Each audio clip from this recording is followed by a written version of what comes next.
بسم اللہ الرحمن الرحیم۔ ایک دفعہ حضرت عیسیٰ علیہ السلام کسی سفر کے لیے جا رہے تھے کہ دوران سفر آپ علیہ السلام کو ایک شخص ملا اور عرض کرنے لگا کہ حضور اگر آپ مجھے اجازت دیں تو میں بھی آپ کے ساتھ سفر پر جانا چاہتا ہوں۔ تو حضرت عیسیٰ علیہ السلام نے اس آدمی کو اپنے ساتھ جانے کی اجازت دے دی۔ چنانچہ پھر حضرت عیسیٰ علیہ السلام اور یہ آدمی سفر کے لیے روانہ ہو گئے۔ سفر کافی لمبا ہونے کی وجہ سے انہوں نے کھانا بھی اپنے ساتھ لے لیا تھا۔ چنانچہ انہوں نے راستے میں قیام کر کے کھانا کھایا اور پھر سے سفر کے لیے روانہ ہو گئے۔ جب ان کو دوبارہ بھوک لگی تو حضرت عیسیٰ علیہ السلام نے اس آدمی سے پوچھا کہ تمہارے پاس کتنے پیسے ہیں؟ تو وہ شخص کہنے لگا کہ حضور میرے پاس 2 درہم ہیں۔ حضرت عیسیٰ علیہ السلام نے فرمایا کہ میرے پاس 1 درہم ہے، یہ پیسے لے لو اور ساتھ والے گاؤں سے کچھ کھانے کے لیے لے آؤ۔ چنانچہ وہ شخص 3 درہم لے کر کھانے کے لیے کچھ لینے چلا گیا۔ اس شخص نے 3 درہم کی 3 روٹیاں لے لیں، چونکہ وہ شخص ایک لالچی آدمی تھا۔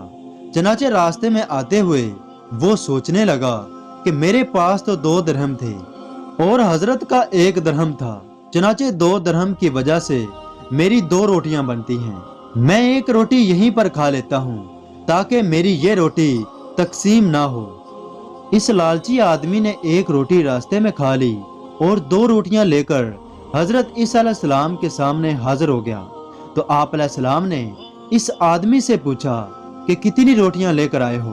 تو وہ شخص کہنے لگا کہ حضور 2 روٹیاں لے کر آیا ہوں، چونکہ حضرت عیسیٰ علیہ السلام اللہ تعالیٰ کے ایک نبی تھے۔ آپ علیہ السلام سمجھ گئے کہ یہ شخص جھوٹ بول رہا ہے، مگر یہ سن کر بھی آپ علیہ السلام نے کوئی اعتراض نہ کیا اور اس سے کہا کہ چلو ٹھیک ہے، اور کھانا کھا کر سفر کے لیے دوبارہ شروع ہو گئے۔ چنانچہ سفر کے دوران راستے میں ایک دریا آ گیا۔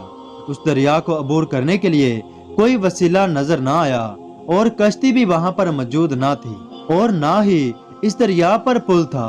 تو وہ شخص حضرت عیسیٰ علیہ السلام سے عرض کرنے لگا کہ حضرت اب ہم کیسے سفر کریں گے، کیونکہ دریا عبور کرنے کے لیے کوئی وسیلہ بھی موجود نہیں ہے۔ تو حضرت عیسیٰ علیہ السلام نے فرمایا کہ کوئی بات نہیں، تم میرے پیچھے پیچھے چلتے آنا، اگر تم میرے قدم پہ قدم رکھتے آؤ گے تو تم بھی میرے ساتھ پار ہو جاؤ گے۔ چنانچہ جب حضرت عیسیٰ علیہ السلام نے بسم اللہ پڑھ کر پانی پر قدم رکھے تو آپ علیہ السلام پانی پر چلنے لگے۔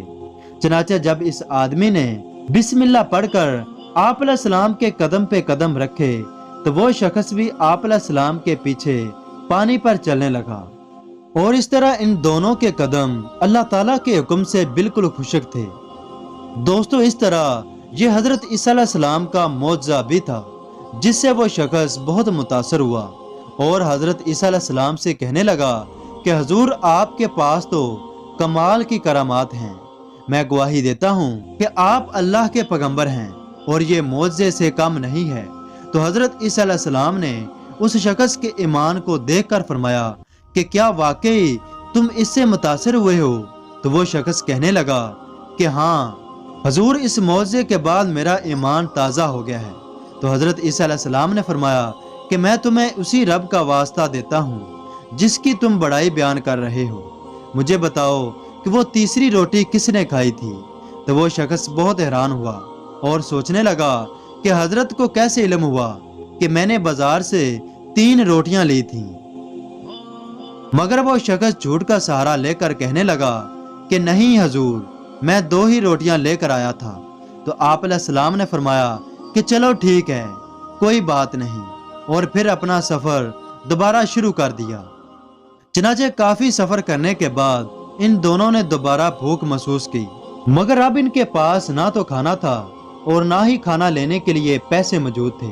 تو اچانک حضرت عیسیٰ علیہ السلام کی نظر قریب سے گزرنے والے ہرنوں کی ایک گروہ پر پڑی۔ تو آپ علیہ السلام نے ایک ہرن کی طرف اشارہ فرمایا تو وہ ہرن دوڑتی ہوئی آپ علیہ السلام کے پاس حاضر ہوئی۔ چنانچہ آپ علیہ السلام نے اس ہرن کو ذبح فرمایا اور پھر اس کا کھانا پکایا، اور اس کے بعد ان دونوں نے پیٹ بھر کر کھانا کھایا۔ کھانا کھانے کے بعد حضرت عیسیٰ علیہ السلام نے فرمایا کہ ہڈیوں کو ایک جگہ پر اکٹھی کرو۔